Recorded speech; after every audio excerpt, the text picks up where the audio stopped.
Hello, this is Daniel Mart, and today I'm going to be doing another review. This time around, I'm going to be doing a review for episode 4 of season 2 of Gotham Strike Force. So yeah, I know I haven't really been doing many Gotham reviews or iZombie reviews, Z Nation reviews, Arrow reviews, Flash reviews, Supergirl reviews, any TV show reviews. Let's go with that. I know I haven't really been doing any TV show reviews recently aside from The Walking Dead, and even after that, I'm already behind by a week or two in reviewing them.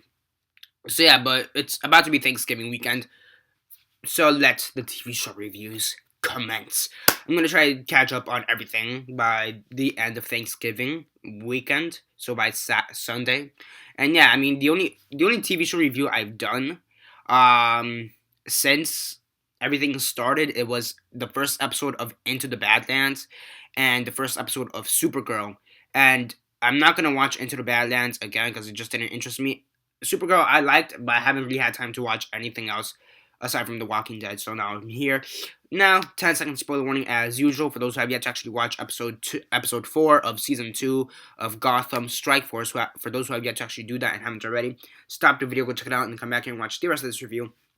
10-second spoiler warning as usual, starting now.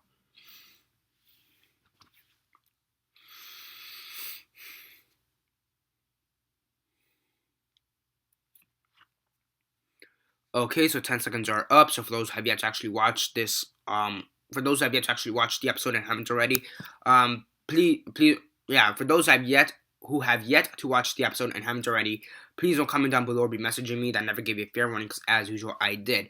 So yeah, as usual, quick synopsis, likes and dislikes, and then the rate.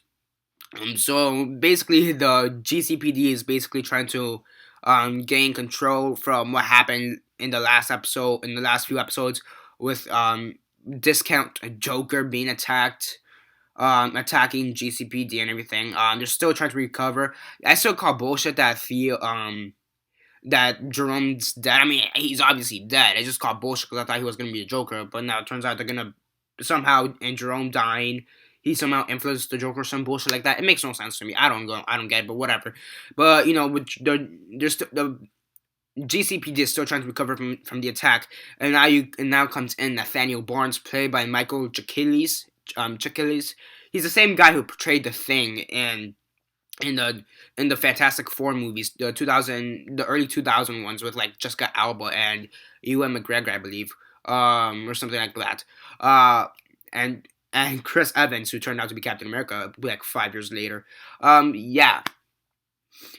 It's actually pretty good. I actually like those Fantastic Four movies better than the one we got this year. Yeah, we don't talk about it right now, and that's Marvel, so fuck them.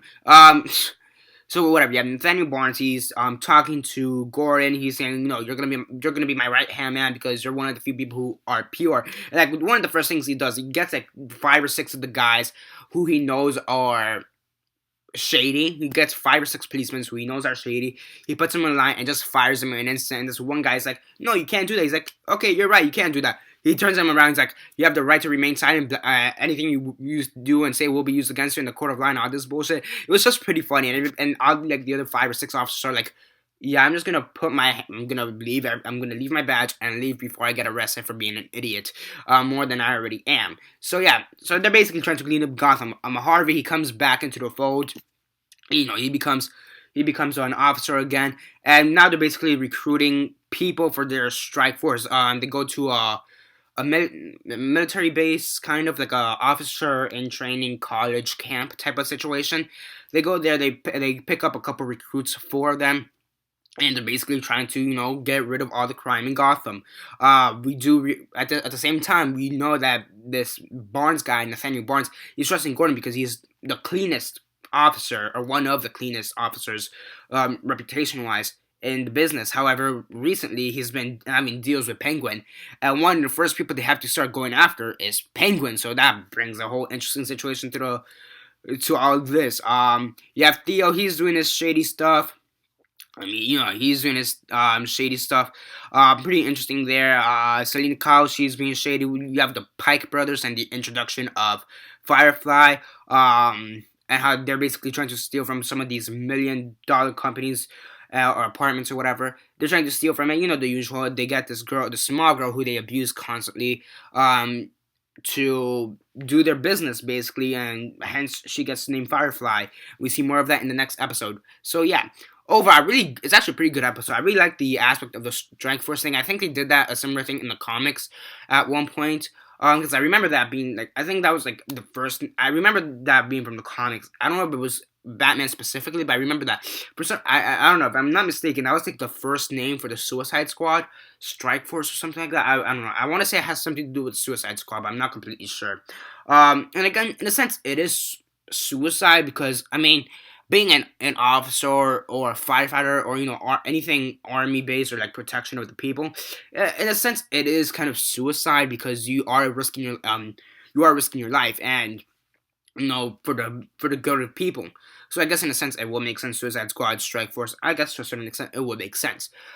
So yeah, I mean, overall, it's a pretty good episode. Nathaniel Barnes, pretty fun. He's funny and dark at the same time. I really enjoyed that.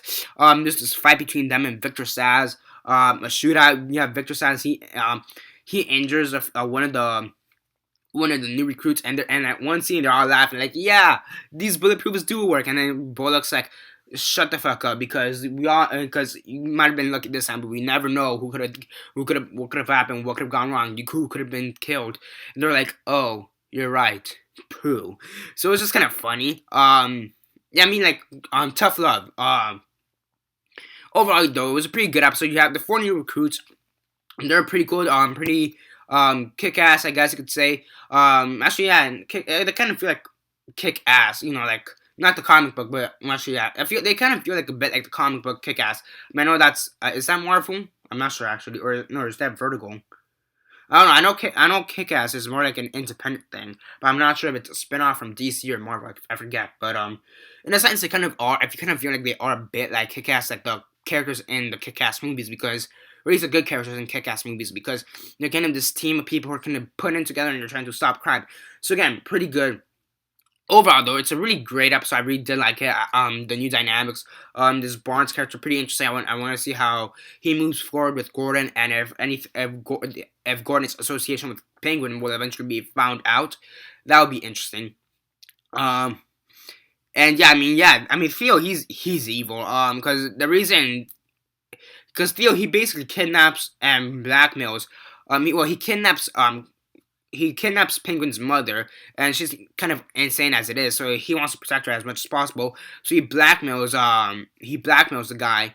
He blackmails Penguin to get his needs, and in this case, it was a knife or something like that, which we see later on in episode 5. So yeah, you see that in episode 5. Overall, though, really great episode. On a scale of 1 to 10, 1 being the worst, 10 being the best, and 6 being decent, I give it an 8 out of 10. So actually a really good episode, solid episode. And yeah, that's basically it for now. Subscribe if you're not already subscribed. I do movie reviews, TV show reviews, and comic book reviews. Comment down below on your thoughts on the episode. Have you seen it? And if not, why not? And if you have what are your thoughts on it, comment all that down below. Let me know. Like the video, share on Facebook, Twitter, MySpace, or whatever you guys prefer. And that's basically it for now. This is Daniel Mart signing off.